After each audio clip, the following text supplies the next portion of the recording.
सफल होना चाहते हो तो लालच करना छोड़ दो। एक समय की बात है, गंगापुर नामक एक राज्य था जहां राजा चैतन्य सिंह शासन करते थे। वह बेहद बुद्धिमान और प्रभावशाली राजा थे। राजा का एक पुत्र था जिसका नाम रणधीर सिंह था। राजकुमार रणधीर अपने पिता से विपरीत थे। वह बेहद जिद्दी और बलवान थे। उसे जो भी चीज पसंद आता था उसे प्राप्त करने के लिए कुछ भी कर सकते थे। वह अपने पिता माता का एकमात्र संतान होने के लिए राजा और रानी उसे कुछ बोलते नहीं थे। कुछ दिन बीत गया। राजकुमार रणधीर सिंह शिकार करने के लिए अपने मित्र और सैनिक को साथ लेकर वन की ओर प्रस्थान किए। वन में जाकर वह शिकार की तलाश करने लगे, लेकिन कोई भी एक जानवर देखने को नहीं मिला। अब राजकुमार रणधीर को विश्राम करने की जरूरत थी। जैसे ही वह विश्राम करने के लिए पेड़ के नीचे गए, उसे एक जंगली हिरण दिखाई दिया। वह विश्राम छोड़कर वह हिरण के पीछे दौड़ने लगे। हिरण अपनी जीवन बचाने के लिए भागती है। राजकुमार रणधीर हिरण को पीछा करते करते अपने साथियों से बेहद दूर जा चुके थे। हिरण भागते भागते एक सुंदर तालाब के पास पहुंचा। तालाब के पास पहुंचकर वह एक राजकुमारी को देखा जो कि अपने दासिया को साथ लेकर स्नान करने आई थी। वह हिरण राजकुमारी के पास चला गया। राजकुमार रणधीर राजकुमारी को देखकर हिरण को भूल गया। वह राजकुमारी बहुत सुंदर थी। देखने में कोई स्वर्ग की अप्सरा भी इस राजकुमारी से अधिक सुंदर नहीं होगी। राजकुमार रणधीर राजकुमारी की सौंदर्य को देखकर मोहित हो गया। राजकुमारी को देखते देखते वह भूल गया कि वह कहाँ है। कुछ समय बाद राजकुमारी स्नान कार्य समाप्त करके अपने दासियों के साथ चली गई, लेकिन राजकुमार रणधीर का कोई भी ठिकाना नहीं था। इसीलिए राजकुमार का सैन्य उसे खोजने आए। तालाब के पास जाकर वह राजकुमार रणधीर को इसी अवस्था में पाए। यह देखकर राजकुमार के दोस्त ने पूछा, क्या हुआ राजकुमार, आप यहाँ इस तरह क्यों हैं? यह सुनकर राजकुमार रणधीर राजकुमारी के बारे में सब कुछ बताया। उसके मित्र ने कहा, यह हिमालय की राजकुमारी चंद्रावती है। वह सिर्फ सुंदर नहीं बल्कि बेहद गुणवती, दयालु, दानी और रूपवती भी है। अगर आप इस राजकुमारी को विवाह करेंगे तो तुम्हें और चीज की आवश्यकता नहीं पड़ेगा। यह सुनकर राजकुमार रणधीर बेहद प्रसन्न हुआ। उसके बाद वह अपने मित्रों को साथ लेकर राजमहल की ओर प्रस्थान किए। राजमहल में प्रवेश करने बाद वह रानी के पास गया। वह रानी को राजकुमारी चंद्रावती के बारे में सब कुछ बताया। यह सुनकर रानी ने कहा, तुम्हारे पिताजी आज राजमहल में नहीं हैं। वह किसी काम से दूसरे राज्य में गए हैं। वे कल राजमहल में लौटे आएंगे।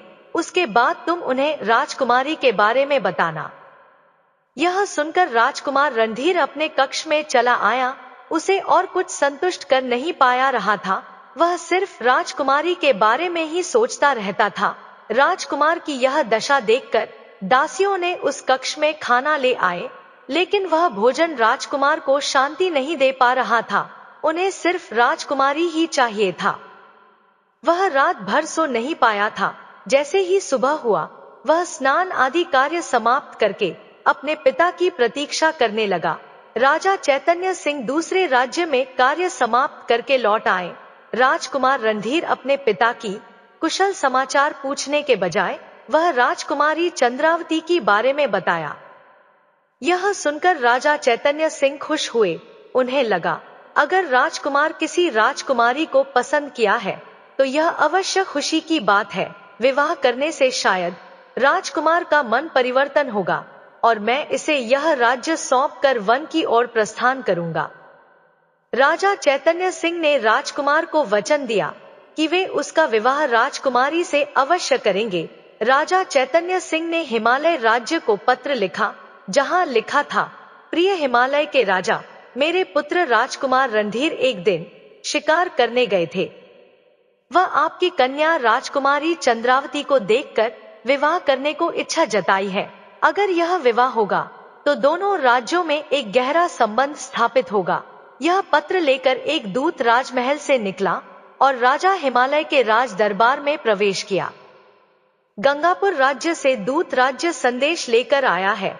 यह देखकर हिमालय के राजा बहुत प्रसन्न हुए।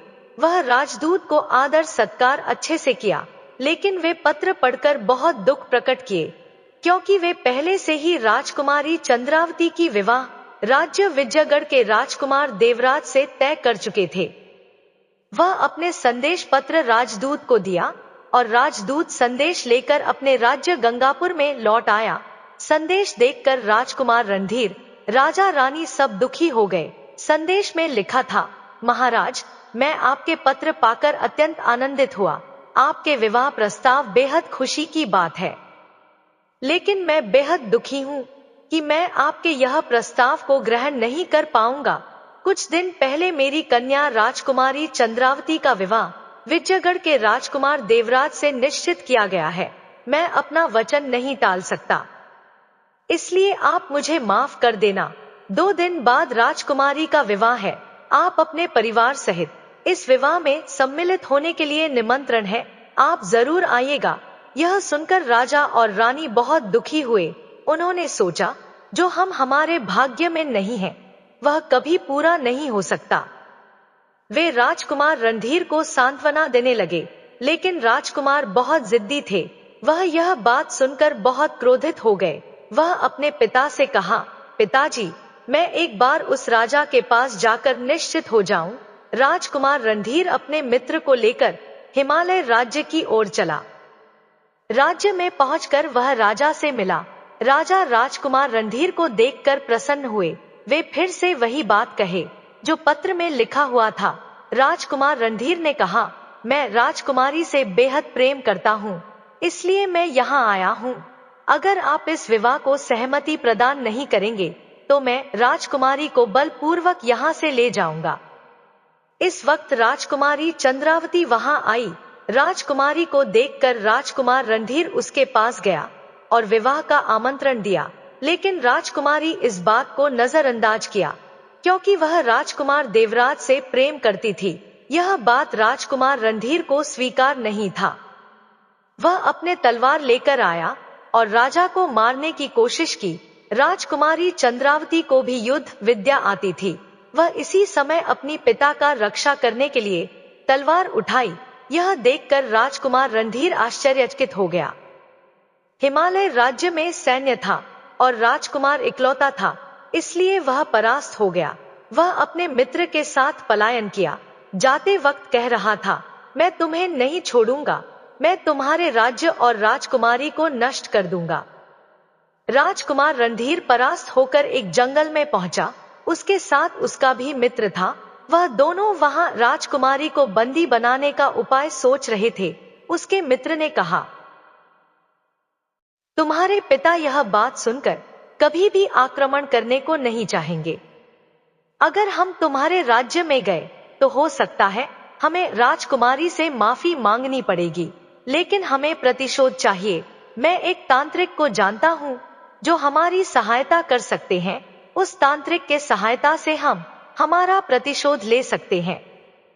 यह बात राजकुमार रणधीर को पसंद आया। वह उसी समय तांत्रिक के पास जाने लगे। तांत्रिक जंगल के अंदर एक गुफा में रहता था, इसीलिए राजकुमार रणधीर जंगल की ओर गए। कुछ घंटे की यात्रा के बाद वह उस तांत्रिक के रहने वाले गुफा के पास पहुंचे। इसके बाद उन्होंने गुफा के अंदर प्रवेश किया। गुफा बेहद भयावह था। इसके साथ ही गुफा के अंदर तांत्रिक का मंत्र सुनाई दे रहा था। राजकुमार सीधा तांत्रिक के पास गया और तांत्रिक को सारा बात बताया। इस पर तांत्रिक ने एक बड़ा यज्ञ किया। मंत्र शक्ति से वह एक सोने का पिंजरा राजकुमार रणधीर को दिया और बोला, राजकुमार रणधीर, यह एक जादुई पिंजरा है। इस पिंजरा के सहायता से तुम अपना प्रतिशोध पूरा कर सकते हो। तुम्हें अब कोई नहीं हरा सकता।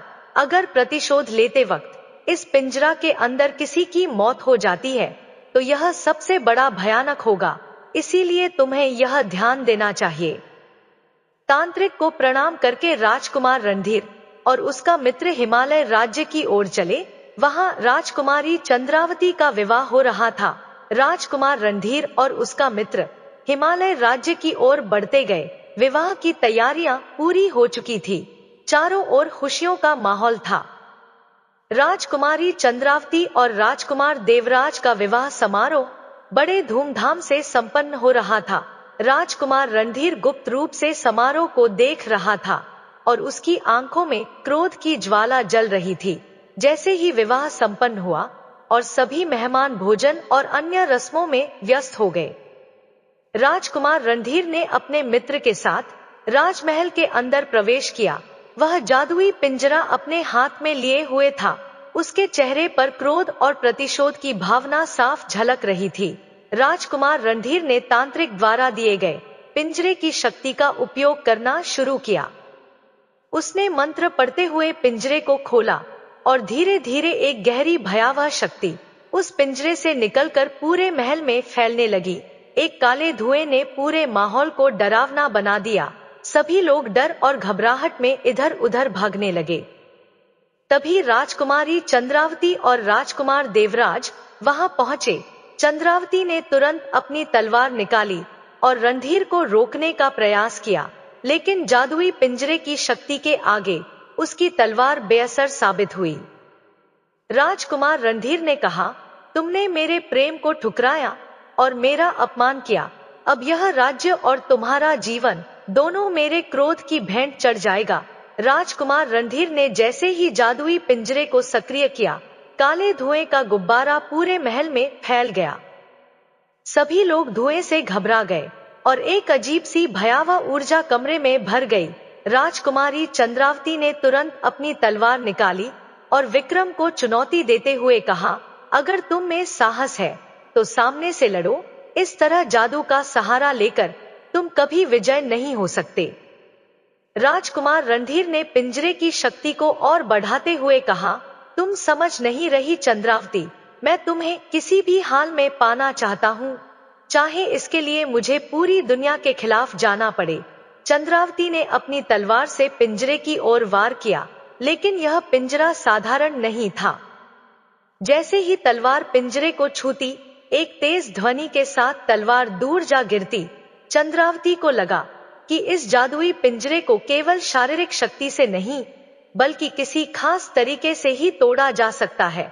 चंद्रावती ने अपने सैनिकों और दासिया को संकेत दिया कि वे किसी तरह पिंजरे को रोकने की कोशिश करें। सैनिक तुरंत हरकत में आए, लेकिन जैसे ही वे पिंजरे के करीब पहुंचे, राजकुमार रणधीर ने मंत्र पढ़ा, जिससे पिंजरे से निकलने वाली काली ऊर्जा ने उन्हें पीछे धकेल दिया। चंद्रावती ने फिर से अपनी तलवार उठाई और रणधीर से कहा, तुम्हारे जैसे कायर को मैं कभी स्वीकार नहीं करूंगी।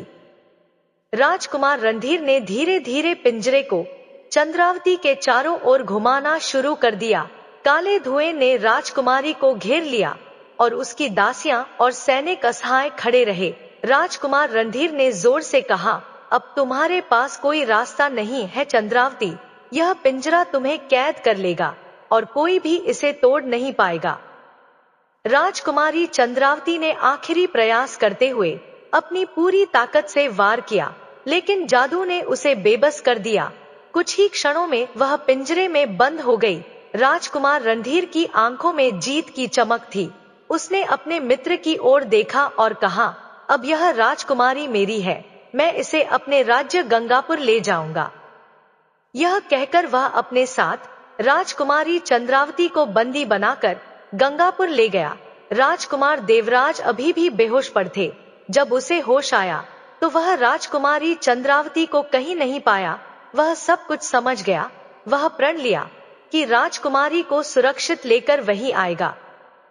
राजकुमार देवराज और राजकुमार रणधीर के बीच एक भयंकर युद्ध शुरू होने वाला था और राजकुमारी चंद्रावती अब पिंजरे में कैद होकर उनकी ओर देख रही थी। राजकुमार रणधीर अपने मित्र महेश को कहा, मित्र, आपके वजह से मैं इतने बड़े कार्य में सफल रहा, इसलिए आप मेरे प्रिय हैं।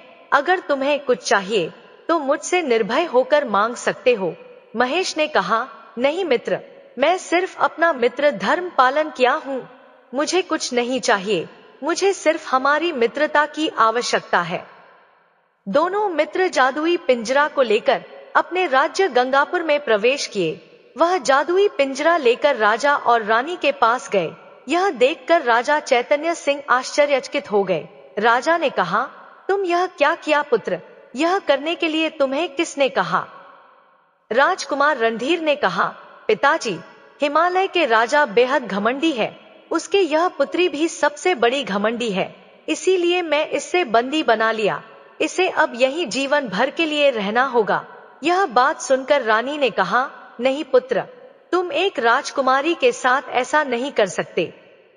राजकुमार रणधीर ने कहा, आप मेरे कार्य में बाधा डालने की कोशिश मत करो, मैं अभी गुस्से में हूँ। यह कहकर वह वहां से चला गया। राजकुमार रणधीर की जाने के बाद उसका मित्र महेश ने कहा, महारानी, मैं भी राजकुमार को बहुत समझाया, लेकिन वह मेरी बात सुनना नहीं चाहते थे। वह अभी गुस्से में है। मैं वचन देता हूँ, जब राजकुमार का गुस्सा खत्म हो जाएगा, मैं उसे समझाकर राजकुमारी चंद्रावती को हिमालय राज्य में वापस भेज दूंगा। यह सुनकर रानी थोड़ी आश्वस्त अनुभव की। रानी ने कहा, मैं जानती हूँ तुम यह कर सकते हो। राजा रानी को प्रणाम करके महेश वहां से चला गया। रानी अब थोड़ी ठीक थी, लेकिन राजा अभी भी चिंतित थे। उनके मुख से एक बड़ी गंभीर दुख दिखाई दे रहा था। रानी ने कहा, महाराज, अब चिंता करने की कोई जरूरत नहीं है। महेश ने कहा कि वह सब कुछ सही कर देगा। राजा ने कहा, मुझे कुछ सही नहीं लग रहा है, अब सबसे बड़ी विपत्ति आने वाली है। रानी ने कहा, ऐसे आपको क्यों लग रहा है? राजा ने कहा, यह एक बड़ी घटना है जिसको मैं किसी से नहीं कहा था। रानी डरावनी आवाज से कही, महाराज, आप मुझे सच सच बताओ, इसमें क्या डरने वाली बात है? आप मुझसे क्या छुपाए हैं? राजा ने कहा, बहुत बरसों पहले मैं शिकार करने के लिए दूर की जंगल में गया था। शिकार करने के बाद मैं तालाब में जल की तलाश में गया। उसी वक्त मुझे एक जानवर की आवाज सुनाई दिया। मैं बिना कुछ सोचे तीर चलाया और जाकर देखा, वहां कोई जानवर नहीं था। वह एक परी थी, जो कि दुष्ट की कन्या थी। वह मुझे देख ली थी। उसने मुझे अभिशाप दिया था। उस जगह को वह अपने जादू शक्ति से जादुई बना दी थी।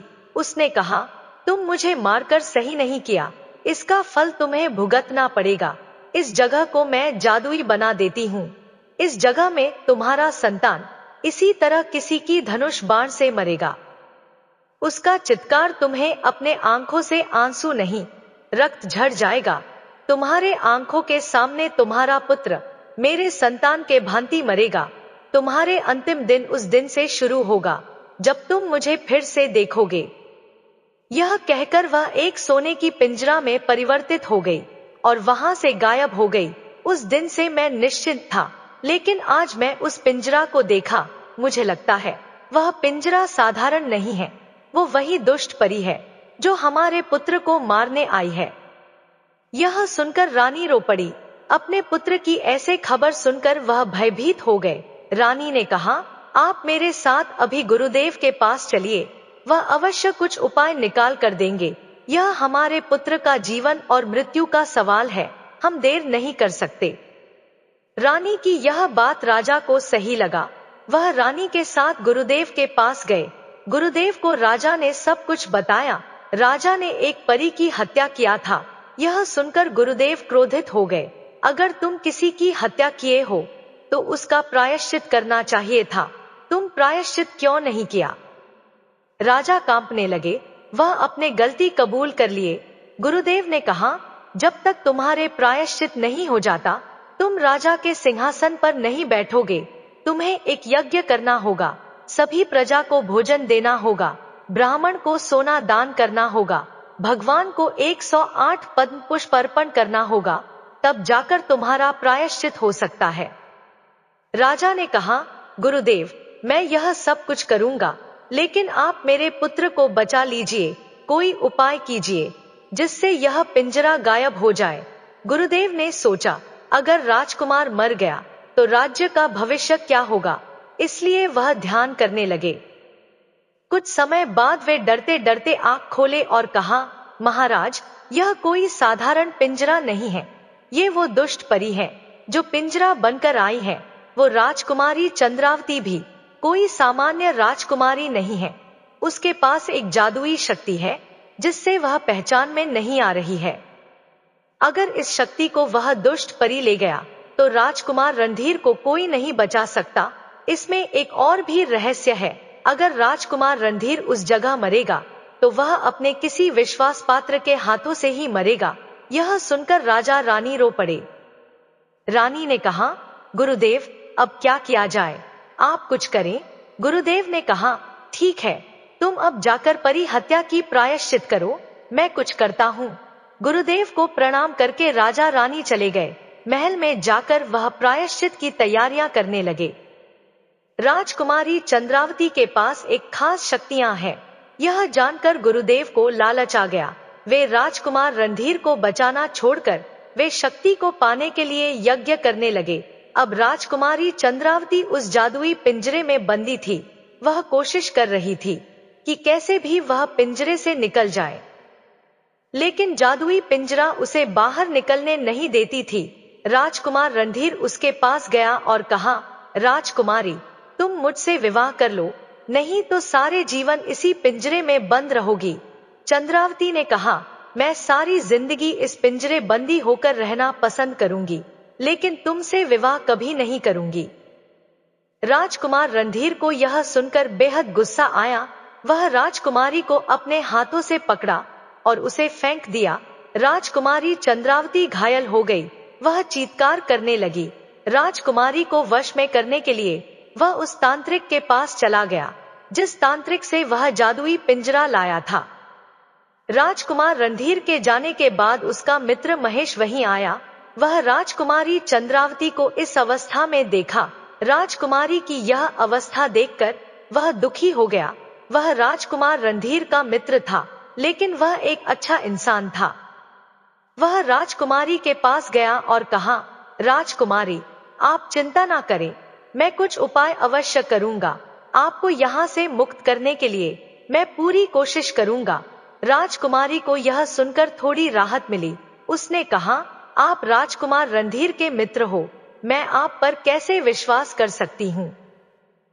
यह सुनकर महेश ने कहा, मैं मानता हूँ कि मैं राजकुमार का मित्र हूँ, लेकिन उसका स्वभाव अच्छा नहीं है। मैं किसी दुष्ट स्वभाव वाले व्यक्ति का साथ नहीं देता। मेरे माता पिता ने मुझे अच्छे संस्कार दिए हैं। मैं विपदा के समय में सभी का साथ देता हूँ, चाहे वे मेरा दुश्मन ही क्यों ना हो। यह कहकर वह वहां से चला गया। महेश जाने के बाद राजकुमारी ने सोचा, यह उसका कोई चाल अवश्य होगा, मुझे अब सतर्क रहना होगा। कुछ समय बाद रात्रि हो गई। राजकुमार रणधीर खाना लेकर राजकुमारी के पास आया। उसके साथ महेश भी आया था। रणधीर उसे खाना खाने के लिए कहा, लेकिन चंद्रावती उसे देखा तक नहीं। इससे राजकुमार को और गुस्सा आ गया। वह तलवार लेकर राजकुमारी को मारने के लिए उसने हाथ ऊपर किया। इस समय महेश ने उसे रोका और कहा, मित्र, आप इससे विवाह करना चाहते हैं, इसे मारकर आपके कोई फायदा नहीं होगा, मैं इससे समझा देता हूँ। यह सुनकर राजकुमार रणधीर गुस्से से चला गया। महेश खाना लेकर राजकुमारी से कहा, तुम यह खाना खा लो, अगर तुम खाना नहीं खाओगे तो दुर्बल हो जाओगी, फिर यहाँ से मुक्त कैसे होंगे? तुम्हें संघर्ष करने के लिए बल चाहिए, इसीलिए तुम्हें यह खाना खाने चाहिए। राजकुमारी महेश की बात मानकर खाना खा ली। वह महेश से बोली, आप आज रात यहाँ हैं, मुझे आज रात्रि में ही मुक्त कर दो, मैं इस जादुई पिंजरा का कष्ट और सहन नहीं कर पाऊंगी, यह मुझे निर्बल बना देती है। महेश ने कहा, ठीक है, मैं राजकुमार से पिंजरा के बारे में सब कुछ जान चुका हूँ। जब राजकुमार सो जाएगा मैं छुपकर यहाँ आऊंगा और तुम्हें मुक्त कर दूंगा। यह कहकर वह वहां से चले गए। गुरुदेव अब लालच में आकर उस दुष्ट परी के साथ मित्रता कर ली थी। उसने उस दुष्ट परी को राजकुमारी की शक्ति के बारे में बता दिया था। उसने दुष्ट परी से कहा, अगर तुम मुझे राजकुमारी की वह शक्ति मुझे दे दोगी तो मैं तुम्हें तुम्हारे प्रतिशोध लेने में पूरा सहायता करूंगा। परी को सिर्फ प्रतिशोध की आवश्यकता थी। वह राजी हो गई। वह राजकुमारी को दुख तो देती ही थी, लेकिन वह उसकी शक्ति कभी ले नहीं पाती थी। गुरुदेव ने ध्यान किया और देखा जब तक राजकुमारी को उसकी सच्चा प्रेम छू नहीं लेता, राजकुमारी की शक्ति को कोई नहीं ले सकता। गुरुदेव ने परी से कहा, आज रात्रि पूर्णिमा की रात्रि है, मैं एक मंत्र से राजकुमारी की शक्ति ले सकता हूँ। तुम्हें आज रात को प्रतीक्षा करनी होगी। रात्रि हो गई, आसमान में पूर्णिमा चांद दिखाई दिया। महेश छुप छुप कर राजकुमारी के पास गया। महेश को देखकर राजकुमारी खुश हो गई। उसे आभास हो गया कि महेश एक अच्छा इंसान है, वह उसे कभी धोखा नहीं देगा। पिंजरा को खोलने के लिए महेश ने हाथ बढ़ाया और उसका हाथ जाकर राजकुमारी के हाथ में लगा। इसी समय अजीब हरकत हुआ। जमीन हिलने लगा, बिजली गिरने लगा। यह देखकर सब आश्चर्यचकित हो गए। इस समय राजकुमारी से एक ऊर्जा बाहर आई, वह उसकी जादुई शक्ति थी। पिंजरा यानी कि वह परी उसे पहचान गई। इस समय गुरुदेव वहां पहुंचे। शक्ति को देखकर वह प्रसन्न हो गए। दुष्ट परी राजकुमारी से वह जादुई शक्ति ले गई और गुरुदेव को दे दी। गुरुदेव ने कहा, तुम मेरी सहायता की हो, मैं तुम्हारी सहायता अवश्य करूंगा। राजकुमारी और महेश यह देखकर आश्चर्य हो गए। राजकुमारी को लगा यह महेश का कोई चाल था। वह मुझसे मीठी मीठी बातें करके वह गुरुदेव के साथ मिलकर मेरी शक्ति चुराई है। शक्ति जाने वक्त वह बेहोश हो गई। महेश सब कुछ समझ गया। गुरुदेव और परी ने मिलकर राजकुमार रणधीर को अपने वश में कर लिया है। वह राजकुमार रणधीर को मारकर चंद्रावती की शक्ति छीनकर उसे पिंजरे में हमेशा के लिए बंदी बनाकर वह राजकुमारी चंद्रावती की शक्ति से गंगापुर में राज करना चाहते हैं। अब महेश को सबको बचाना था। उसे गंगापुर के साथ साथ अपने मित्र का प्राण बचाना था। राजा चैतन्य श्राप पाए थे, लेकिन गुरुदेव अपने मन से कुछ मिलाकर राजा को कहते थे। वो राजकुमारी चंद्रावती को सचेत किया, उसे सब कुछ समझाया। पहले चंद्रावती उसका विश्वास नहीं कर रही थी, फिर उसे यह एहसास हुआ कि महेश सच बोल रहा है। वह उसका विश्वास किया और जाकर सबको बचाने को कहा। राजकुमारी अभी भी बंदी थी। परी उससे शक्ति लेकर उसे पहले से भी ज्यादा कष्ट देती थी। जब राजकुमार रणधीर ने चंद्रावती को बंदी बनाकर लाया था, तब राजकुमार देवराज बेहोश पड़ा था।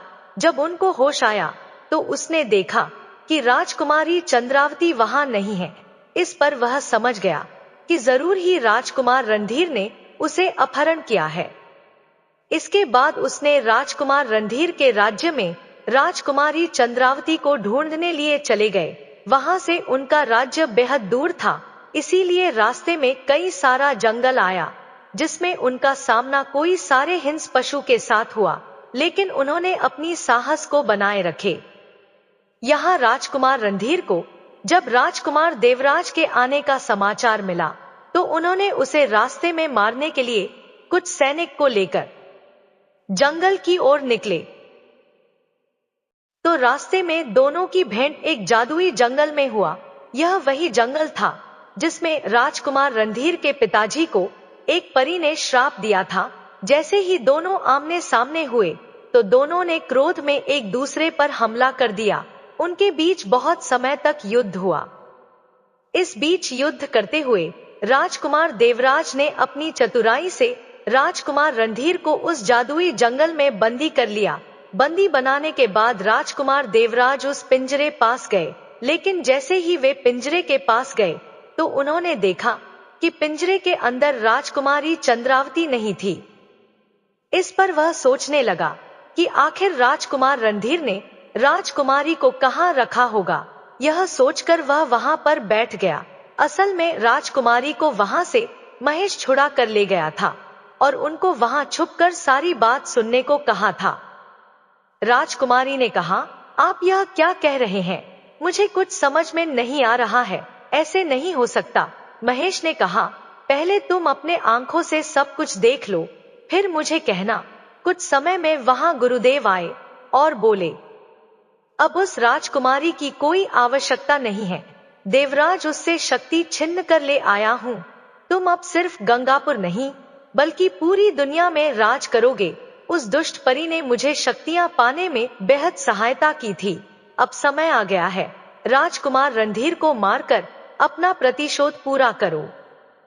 देवराज ने कहा, आप वह राजकुमारी चंद्रावती को नहीं जानते, वह बेहद बुद्धिमान है, हमें उसे भी मार देना चाहिए।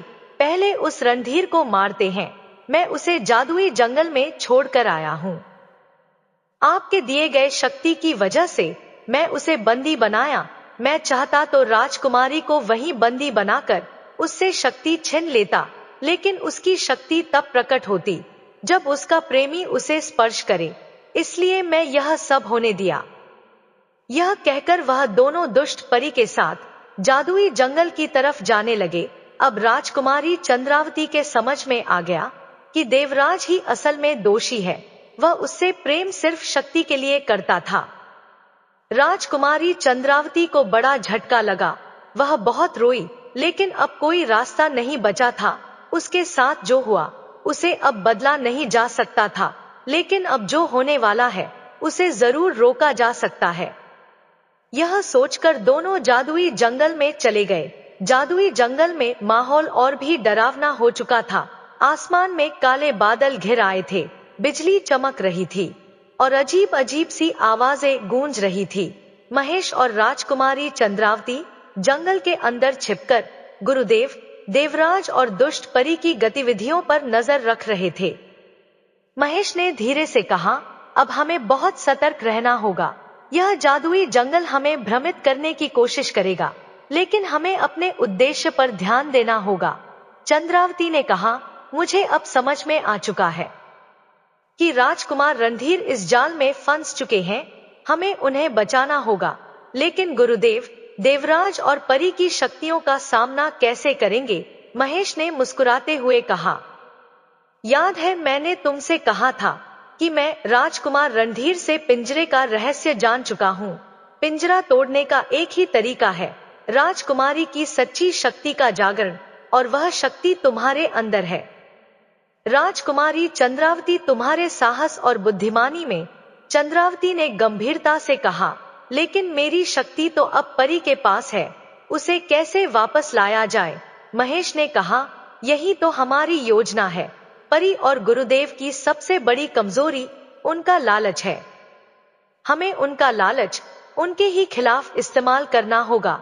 दूसरी ओर गुरुदेव, देवराज और दुष्ट परी जादुई जंगल में रणधीर के बंदी स्थान पर पहुंचे। राजकुमार रणधीर जमीन पर जंजीरों में जकड़ा हुआ था। गुरुदेव ने परी से कहा, अब समय आ गया है, रणधीर की बलि देकर हम अपने अंतिम उद्देश्य को प्राप्त करेंगे। महेश और चंद्रावती ने मिलकर जादुई जंगल की शक्ति को अपने पक्ष में इस्तेमाल करने की योजना बनाई। महेश ने जंगल में छिपे हुए एक प्राचीन वृक्ष की आत्मा से संपर्क किया, जो इस जंगल का संरक्षक था। उस आत्मा ने कहा, चंद्रावती के साहस और तुम्हारी की निष्ठा को देखकर मैं तुम्हारी मदद करूंगा। इस जंगल में एक जादुई जल स्रोत है, अगर चंद्रावती उस जल में स्नान कर ले तो उसकी खोई हुई शक्तियां वापस आ सकती हैं, लेकिन यह आसान नहीं होगा। जल स्रोत तक पहुंचने के लिए तुम्हें गुरुदेव और परी का ध्यान भटकाना होगा। महेश ने कहा, मैं उन्हें भटकाने की जिम्मेदारी लेता हूँ। चंद्रावती, तुम्हें जल स्रोत तक जाना होगा। महेश ने गुरुदेव और परी का ध्यान खींचने के लिए एक शक्तिशाली मंत्र का उपयोग किया, जिससे जंगल में भ्रम की स्थिति पैदा हो गई। गुरुदेव और परी एक दूसरे पर शक करने लगे। देवराज भी इस भ्रम में फंस गया। इसी दौरान चंद्रावती जल स्रोत तक पहुंच गई और उसमें स्नान किया। उसकी खोई हुई शक्तियां धीरे धीरे लौटने लगी। चंद्रावती ने अपनी नई शक्ति का इस्तेमाल करके गुरुदेव और परी के खिलाफ जादू चलाया। उसने एक अद्भुत प्रकाश पुंज का निर्माण किया, जो गुरुदेव और परी की काली शक्तियों को नष्ट करने लगा। गुरुदेव चिल्लाया, नहीं, यह कैसे संभव है? परी ने देखा कि उसकी शक्ति कम हो रही है। उसने भागने की कोशिश की, लेकिन जंगल की आत्मा ने उसे रोक लिया। गुरुदेव, देवराज और परी को जादुई जंगल ने हमेशा के लिए कैद कर लिया। चंद्रावती ने रणधीर को मुक्त किया। उसे अपने गलतियों का एहसास हुआ। वह गुरुदेव के वश से मुक्त था। राजकुमार रणधीर ने चंद्रावती से माफी मांगी। महेश ने कहा, अब समय आ गया है कि हम सब अपनी गलतियों से सीखें। और नई शुरुआत करें। रणधीर ने महेश से कहा, ना मैं और ना देवराज राजकुमारी चंद्रावती के योग्य है, तुम इससे विवाह करो। इस समय राजा और रानी वहीं पहुंचे। वह भी यह चाहते थे कि महेश और राजकुमारी चंद्रावती का विवाह हो जाए, और दोनों का विवाह हुआ। गंगापुर में अब फिर से खुशियों छा गई। मित्रों, लालच एक ऐसी बुरी आदत है जो व्यक्ति को बर्बाद कर सकती है, इसलिए इससे बचना चाहिए। हमें हमेशा संतुष्ट रहना चाहिए और दूसरों के साथ अच्छा व्यवहार करना चाहिए, तभी हम एक खुशहाल और सफल जीवन जी सकते हैं। मित्रों, आपको हमारी यह कहानी कैसी लगी, हमें कमेंट करके जरूर बताएं। वीडियो को लाइक शेयर करें और हमारे चैनल को सब्सक्राइब करें। जय श्री राधे कृष्णा।